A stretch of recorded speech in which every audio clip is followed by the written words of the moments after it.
Hi, I'm your Gemini friend. So I'm making a series about Saturn in the houses, and this one will be Saturn in the first house. I'll have a video in the description that goes more in depth into Saturn, what it represents in our chart. But ultimately, Saturn is a relationship with discipline, long-term goals, and the lessons that we essentially have to learn in order to really have mastery over the material world so we can get more into our purpose. And Saturn's lessons are not easy. They're very far from easy. They're intentionally difficult. But we are always better for having learned them. So just to go over the sign that Saturn is in, this is going to represent the manner in which you go about discipline, creating structure in your life, like an embodiment of that sign. But the house, it feels more relevant to me because this is going to be the area of life where these things come up over and over. Themes of discipline, of responsibility, heaviness, having some sort of deeper purpose that forces you to go through learning it the hard way. Saturn involves patience, it's related to time, and that's why the about first 30 years of life kind of force us to focus on this area where we have Saturn, because we're meant to do more with it. But with the way it's hard, we're forced to create structure, to figure out how to have discipline in this area. And when it comes to the first house, this is a tough one because it's the restriction, the limitation, the boundaries of Saturn in your identity and in your overall approach to life. So just want to mention, I do offer personal natal chart readings and synastry readings, and I'll have information in the description if you're interested in getting one from me. But Saturn in the first. There's a chance if you have Saturn in your first house that you also have Saturn conjunct your ascendant, which kind of takes everything that I'm going to say in this video and increases it even more. Saturn conjunct the ascendant takes the idea of discipline, caution, responsibility, feeling like there's a heavy weight put on the way that you're coming across.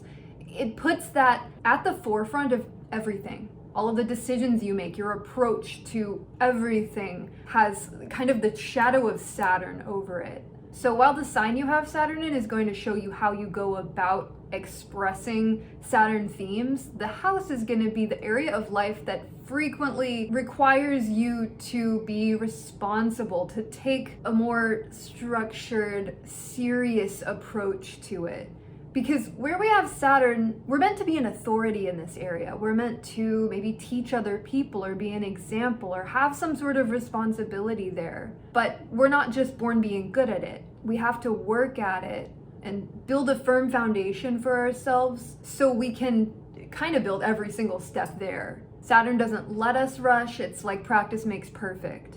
So what the first house represents is your identity, your presentation, your appearance, the way you approach life in general, and Saturn will also most likely be in that ascendant sign. But this deals with things like how you carry yourself and your overall vitality, your relationship with your body and how you're seen, and how you initiate things, how you start new things, your relationship with new things, and also your independence, your confidence and your autonomy, your focus on you as yourself. This is the most self-focused house. So with Saturn here, there's a major lesson in really getting to know yourself and getting to know how you want to present yourself.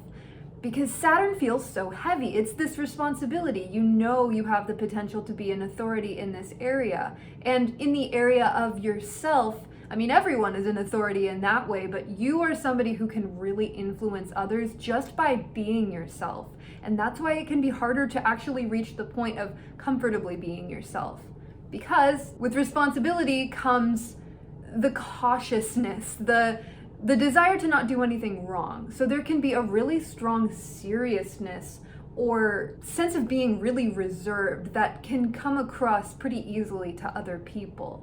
Even from a very young age, you might have always been seen as responsible, as serious, somebody who takes things really seriously, somebody who really assesses before you take that first step. But the heaviness of Saturn in the first house, it really starts at a young age. You could feel more responsible than the other kids around you when you're young, even potentially more responsible than your parents. Or like there's a very heavy sense of responsibility that's just immediately put on you.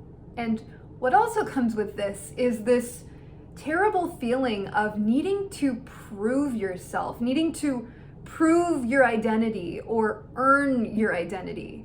So something that should just come naturally, it feels like there are a lot more extra steps to get there. Like it's frustrating that you can't just be in the same way that it feels like other people can. And another thing that comes with this sense of authority and responsibility is a fear of making mistakes or of being vulnerable. So you might feel like you always need to be the responsible one, you always have to have everything under control, or present yourself in a very put together way.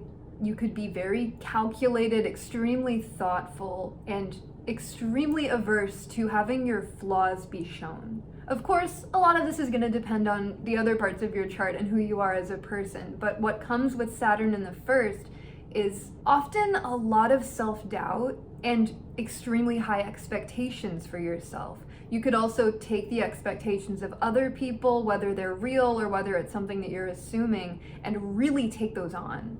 Kind of like a burden. Your identity itself could feel like a burden, or your appearance, something about the way that you present yourself. You could feel like you can't dress the way that you want to. You can't style things the way that you would really like to, because there's kind of a sense of a threat there. Like if you do something wrong, or if you step out of line in some way, you could be punished, you could feel unworthy, and none of that's true. Like I said before, you are the authority on yourself, and you always will be. But when there's a weak sense of who you are, or your ability to be independent, or your ability to belong to something, that lack of an ability to internally validate can lead to seeking external validation. Whether this is conscious or not, the opinions of other people could be something that you really pay strong attention to. You could take criticism really hard, and you're likely always criticizing yourself even harder.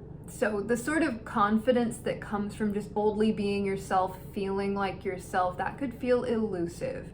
It could feel like it's so much harder for you than it is for other people. And I mean, it can just come with this general feeling of being like there's something wrong with you, like you need to be fixed, or like you're a constant project, constantly working on improving. The very idea of having an identity or being perceived could feel like a burden. So let's talk about the growth process. The biggest thing that you can do for yourself is developing inner confidence and a sense of validating yourself. And the way to do this is by taking calculated risks. The cautiousness does serve you in a way. It shows people how responsible you are, it shows you how responsible you are, but you're never going to be able to trust yourself to take risks if you don't actually put yourself in situations where you are. And risks can be little things, like maybe doing that thing that you've always wanted to do that you're afraid people will judge you for. Just a little version of it. Or pushing yourself to be more open with your feelings, more clear on what you're actually feeling rather than holding it together the way that you might feel that you need to. Asking other people for support can be really hard with this placement, but it can also be really powerful to learn that other people have your back, that they're going to be there for you even if you make a mistake, or even if you show some form of vulnerability.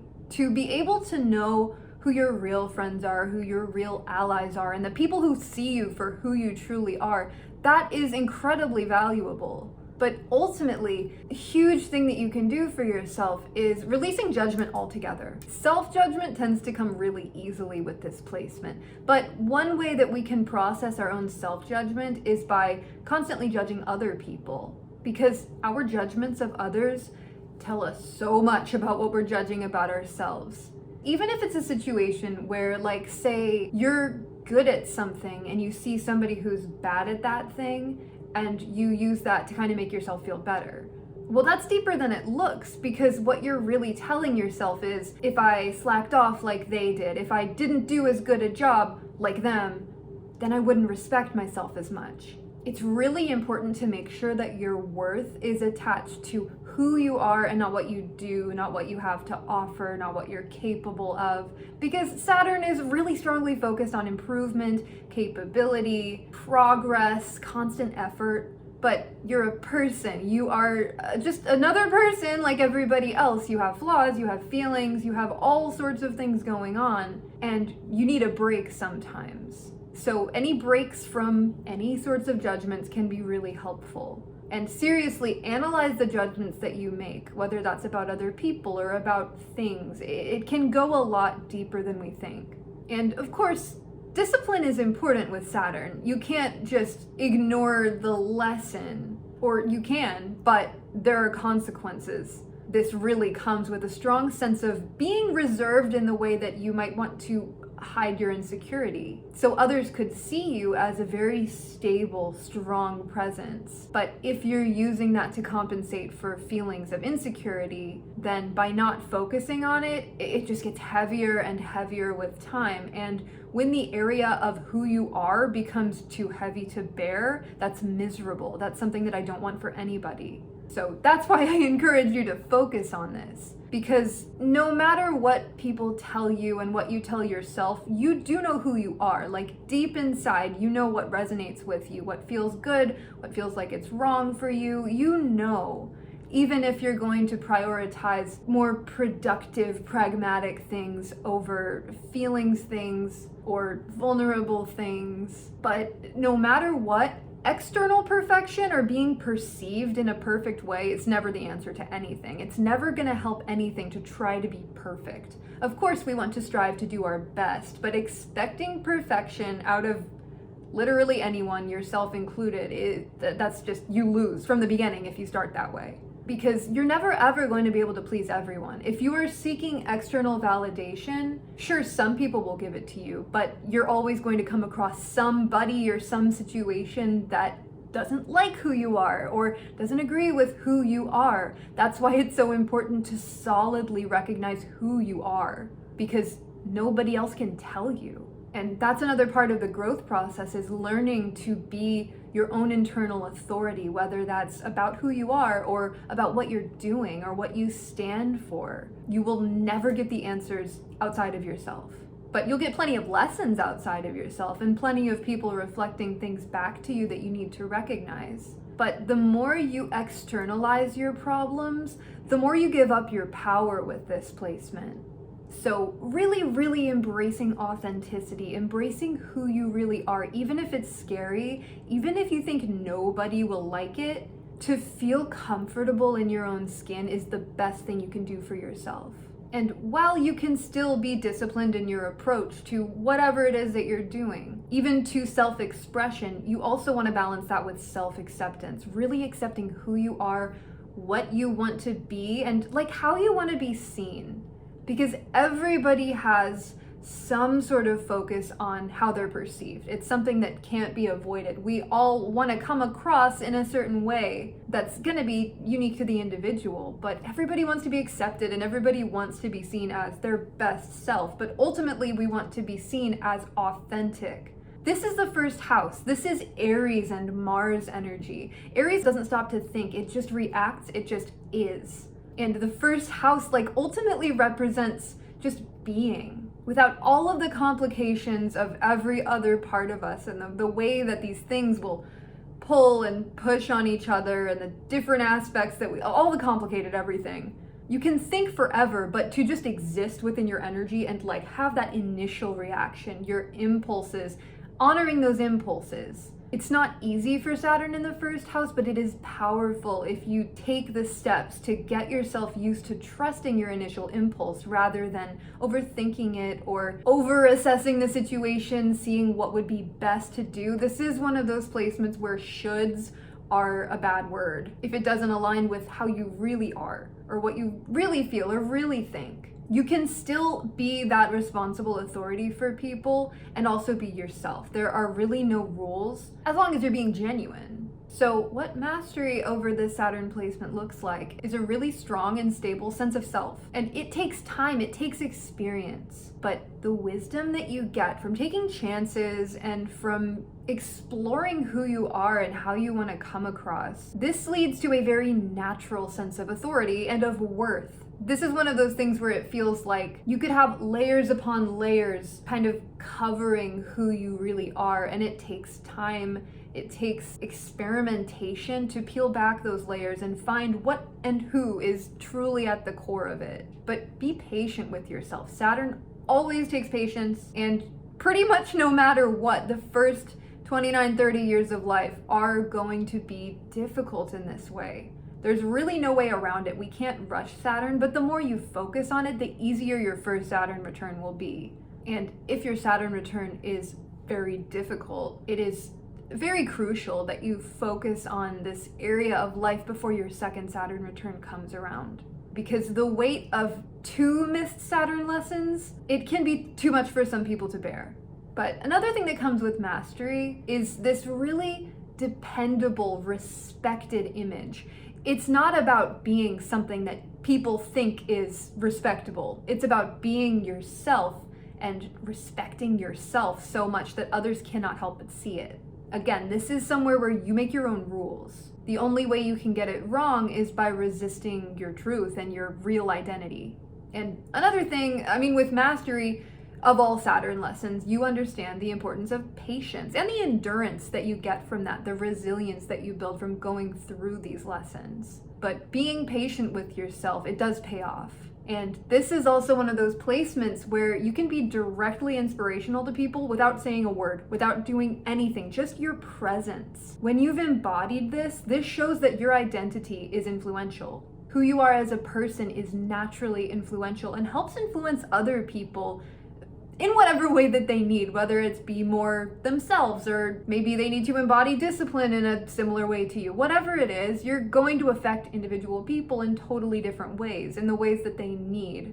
But it's important to trust yourself and to trust that when you are yourself, how everything else reacts around you isn't really going to matter because you'll have that solid core sense of self. So that's what I have to say about this placement. It is definitely not an easy one because it feels so ingrained in who you are as a person. It's completely unavoidable and it can feel very constant. And what is worse than being you but not feeling like you, or not feeling like you can be you? It's painful, but this is the sort of pain that we work with and we grow through, and we come out of it so much stronger. So let me know if you have this placement, any experiences that you've had, if you relate to anything. I'm very curious. Thank you. Thank you so much for watching. I love you. Bye.